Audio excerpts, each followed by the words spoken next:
babaeng yan. Ang bolang kristal na yan ay bola ng mga alaala.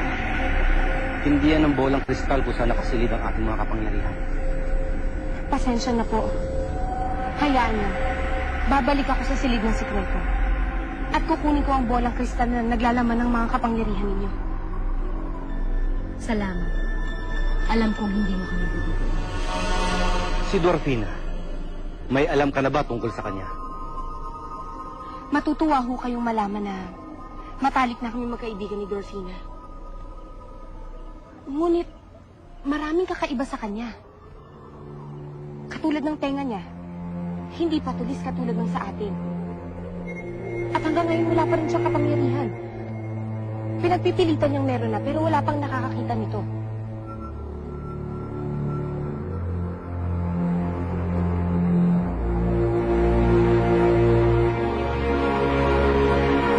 Bakit hindi mo pa natatapos yung report? Hindi ba kahapon sinabi ko sa'yo na kailangan ko to report na to ngayon? Pasensya na po, ma'am. Hindi pwedeng pasensya kasi binigyan kita ng enough time para tapusin yan. Kasi hingan mo ako ng pasensya. O sige. Sige, bibigyan kita ng isa pa siya. Pero, kapag inulit mo pa yan, pasensya ikaw. Ngayong hapon ko kailangan yan, ha? Nay, ang init yata ng ulo mo. Minsan kasi yung mga tao dito, parang hindi nila binibigyan ng pagpapahalaga yung trabaho nila. Mabuti na lang nandito ka. Eto pala. Gusto ko basahin mo yan. Kumpanya to ng isa sa mga kliyente natin, kaya lang pupunta na siyang Amerika. So, binibenta niya sa atin. Medyo maliit lang na kumpanya, pero pwedeng palakihin. Naisip ko kasi it's about time pasukin na natin na retail. Familiar ako sa brand na to. Sa ngayon, medyo baduy, pero pwede nating paangatin kapag binigyan natin ng bagong image yung produkto. O sige, basta suriin mo maigi, gawin mo ako ng feasibility report, ha? Apo, Nay. Sige. Dali. Lagay niyo yan dyan, ha? Dyan.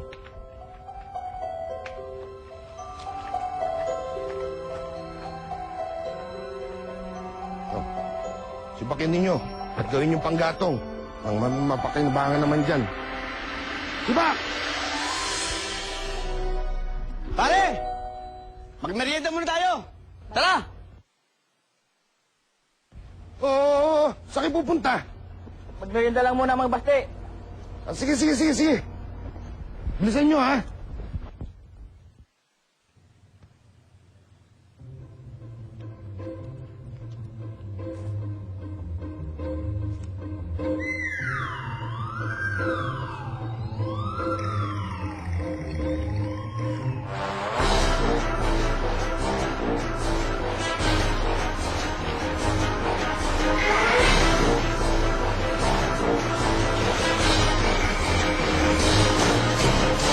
Akala ko ba pag dinala kita dito, may ipagtatapat ka sa akin? Ano yun? Ngayon na ba talaga? Oo, ngayon na. Sige na nga. Ang gusto kong sabihin sa'yo, gusto kita maging masaya. Talaga. Oo naman. At alam ko na kung sinong babae para sa'yo. Sino? Si Gwendina! Si Gwentina? Oo! Kasi, Alam mo, tingin ko, bagay na bagay kayo at gusto ko magkatuluyan kayo para maramdaman mo na ang tunay na pag-ibig. Katulad na lang na nararamdaman ko para kay Lyndon ko. Lyndon mo talaga, ha? Ano, syempre, Lyndon ko yun. Ay, dito mo na.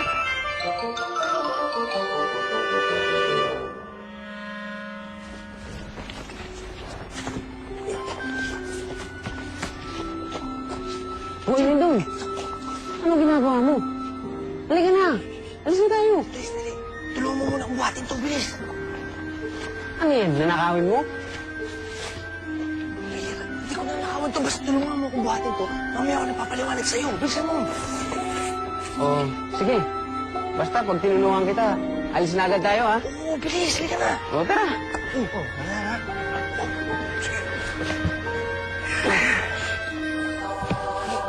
Bigat. Nandito ka na naman magnanakaw ka? Nagsama ka pa?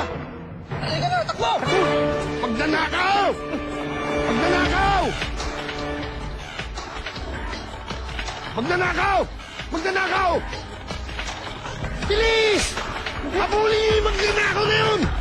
Dali! Gusto mo! Gusto mo, bilis! Ay! Ay, hindi siya!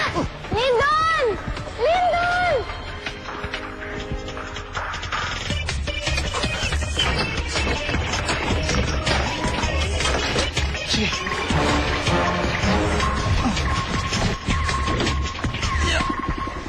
Ay, yung magnanakaw! Habulin niyo!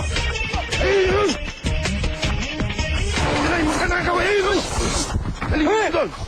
Halika! Oh, may nakatakas! May nakatakas! Dali lang naman! Nakatakas yung isa! Bira naman, oh! Anong ginagawa nila kay Lindon? Hinahanap ko nga po si Elvin tsaka si Dwarfina. Pero parehas po silang nawawala. Nawawala. Eh, hindi naman pwede yung nawawala lang na parang bula. Saan naman nagpunta yung dalawang yon? Ikaw, Don Tukin, magsabi ka ng totoo. Hindi, susunod kita sa inang mo. Eh, hindi ko nga po alam talaga eh. Teka, pero ang hinala ko, baka lumabas sila ng kaharian. Pambihira naman yan si Elvin, oh. Alam naman niya hindi dapat dinadala sa Dwarfina sa labas ng kahariang ito.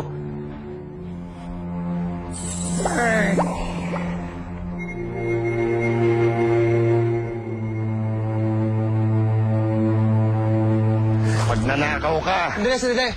Magpapaliwanag ako. Sandali ka lang. Sige, turuan yung leksyon niyang magnanakaw na yan. Boss!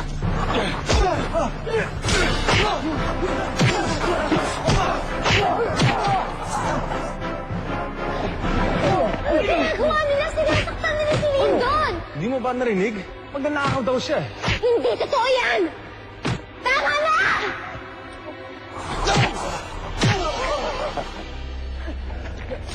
Tama na! Ay, kumana! Wala na akong kapangyarihan! Edwin, tulungan mo siya! Gamitin mo yung mga hayop para tulungan si Lindon! May nakikita ka pa ang mga hayop dito?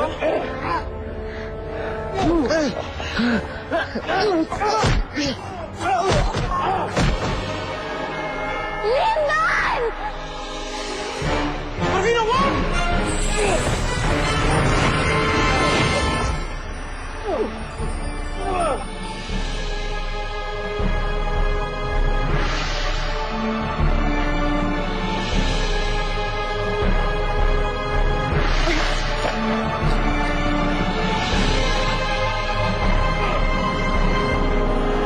Duwende! Takbo na, Duwende!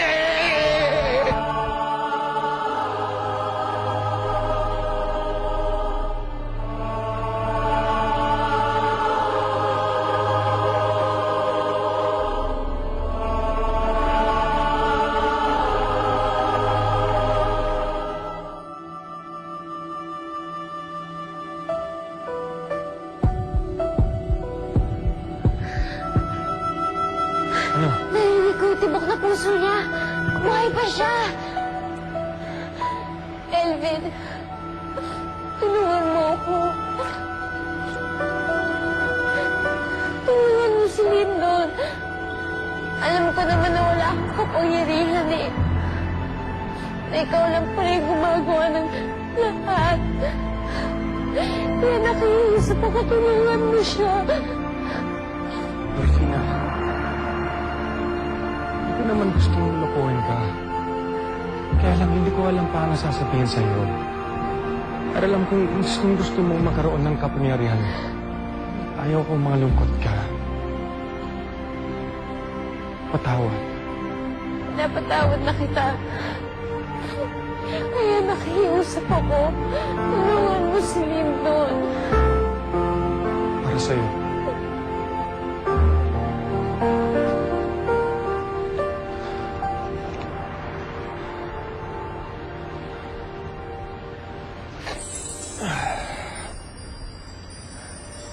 Anong ginagawa mo? Anong ginagawa mo kay Lyndon?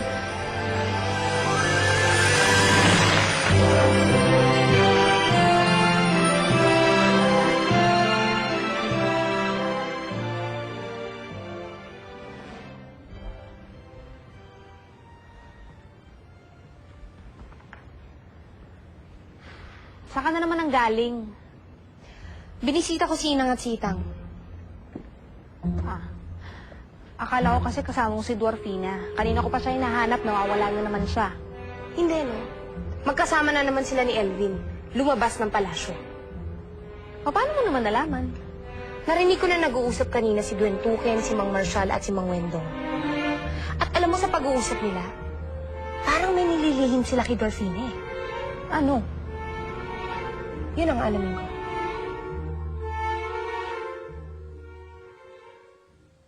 Elvin, ano nangyayari? Bakit hindi pa siya gumigising? Anong gagawin natin? Hindi ko rin alam. Lyndon, gumising ka na. Nagmamakaawa na ako. Gumising ka na. Dorfina, halika na. Wala na tayong magagawa para sa kanya. Hindi. Hindi ako alis dito. Hindi ako alis dito hanggat hindi ako nakakasiguro maayos ang kalagayan niya.